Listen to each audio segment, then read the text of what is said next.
Hello friends, welcome to my YouTube channel. কেমন আছো সবাই? আশা করছি সবাই খুব ভালো আছো। আজকে আমি তোমাদের সাথে আরেকটি আই লুক শেয়ার করতে চলে এসেছি। তাহলে চলো সময় নষ্ট না করে শুরু করা যাক।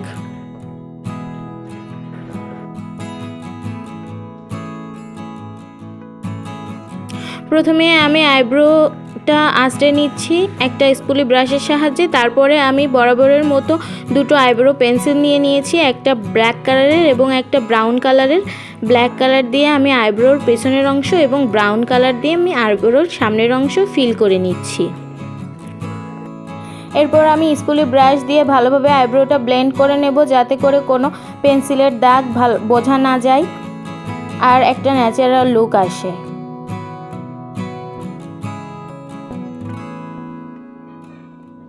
আমার ব্লেন্ড করা হয়ে গেছে। এখন আমি এলেগাল প্রোর কনসিলারের সাহায্যে আমি আইব্রোটা শেপ করে নিচ্ছি।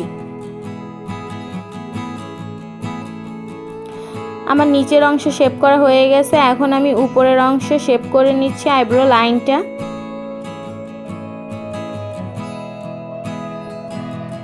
এরপর আমি চোখের আইলিডের উপরে এবং লোয়ার লিডেও কনসিলার লাগিয়ে নিচ্ছি আইশ্যাডো বেজ হিসেবে। এরপর আমি একটা ভেজা বিউটি ব্লেন্ডারের সাহায্যে পুরো কনসিলারটা সুন্দর মতো ব্লেন্ড করে নেব, যাতে করে কোনো হার্শ লাইন না থাকে। আমি প্রথমে আইলিডের উপরে এবং তারপরে আমার আইব্রোর উপরে কনসিলারটা ব্লেন্ড করে নিচ্ছি।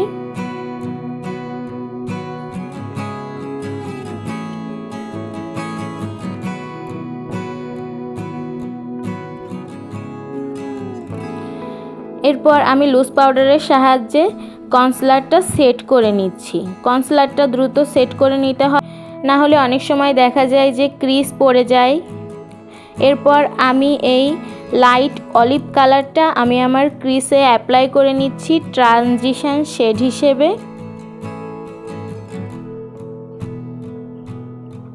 আমি সুন্দর মতো ব্লেন্ড করে নিচ্ছি ধীরে ধীরে এবং কালারটা বিল্ড আপ করে নিচ্ছি। এরপর আমি এই ডার্ক অলিভ কালারটা আমার চোখের আউটার কর্নারে এবং লিডে অ্যাপ্লাই করব ক্রিজের নিচে। আমি কালারটা ধীরে ধীরে বিল্ড আপ করব এবং ব্লেন্ড করতে থাকব। আমি চোখের লোয়ার লিডেও শ্যাডো লাগিয়ে নিচ্ছি। ডার্ক অলিভ কালারটা প্রথমে লাগাবো এবং তারপরে ক্রিজ লাইনে যে লাইট অলিভ কালারটা লাগিয়েছিলাম সেটা লাগাবো। আমি এখান থেকে এই ব্ল্যাকিশ কালারটা নিয়ে আমার চোখের আউটার কর্নারে এবং ক্রিজে অ্যাপ্লাই করে নিচ্ছি খুবই হালকাভাবে। আমি হালকাভাবে ব্ল্যাক কালারটা চোখের লোয়ার লিডেও অ্যাপ্লাই করে নিচ্ছি। এরপর আমি আবার ডার্ক অলিভ কালারটা চোখের উপরে অ্যাপ্লাই করে নিচ্ছি কালো যে শ্যাডোটা লাগিয়েছি তার উপর দিয়ে। এরপর আমি এলেগাল প্রোর কনসিলার দিয়ে কাট ক্রিজ তৈরি করে নিচ্ছি। আমি আজকে একটা হাফ কাট ক্রিজ করছি।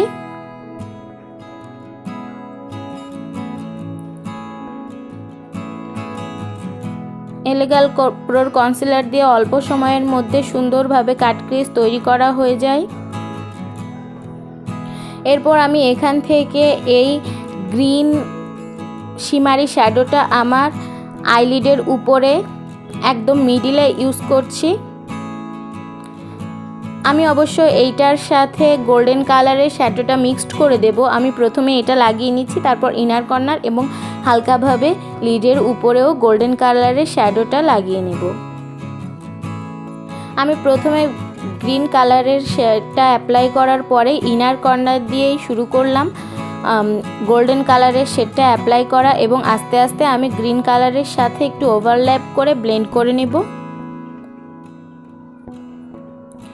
এরপর আমি ইয়েলো কালারেরটা শেডটা ভালোভাবে আর কি অ্যাপ্লাই করে নেব আমার পুরো লিডটার উপরেই।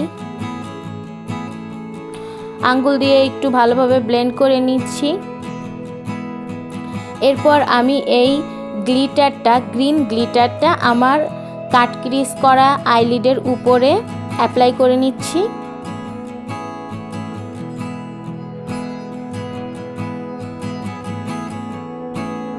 এটা একটা প্রেস গ্লিটার, এই জন্য আমি একটু চেপে চেপে বসিয়ে নিচ্ছি। এরপর আমি শুধু ব্রাশ দিয়েই, খালি ব্রাশ বলতে পারেন, সেটা দিয়ে একটু উপরে যে প্রেস গ্লিটার লেগে গিয়েছিল সেটা ঝেড়ে নিলাম এবং অলিভ কালারটা একটু আউটার কর্নারে লাগিয়ে ব্লেন্ড করে নিলাম গ্লিটারের সাথে। এরপর আমি ল্যাকমির একটা আইলাইনার দিয়ে আমি চোখে আইলাইনার লাগিয়ে নিচ্ছি।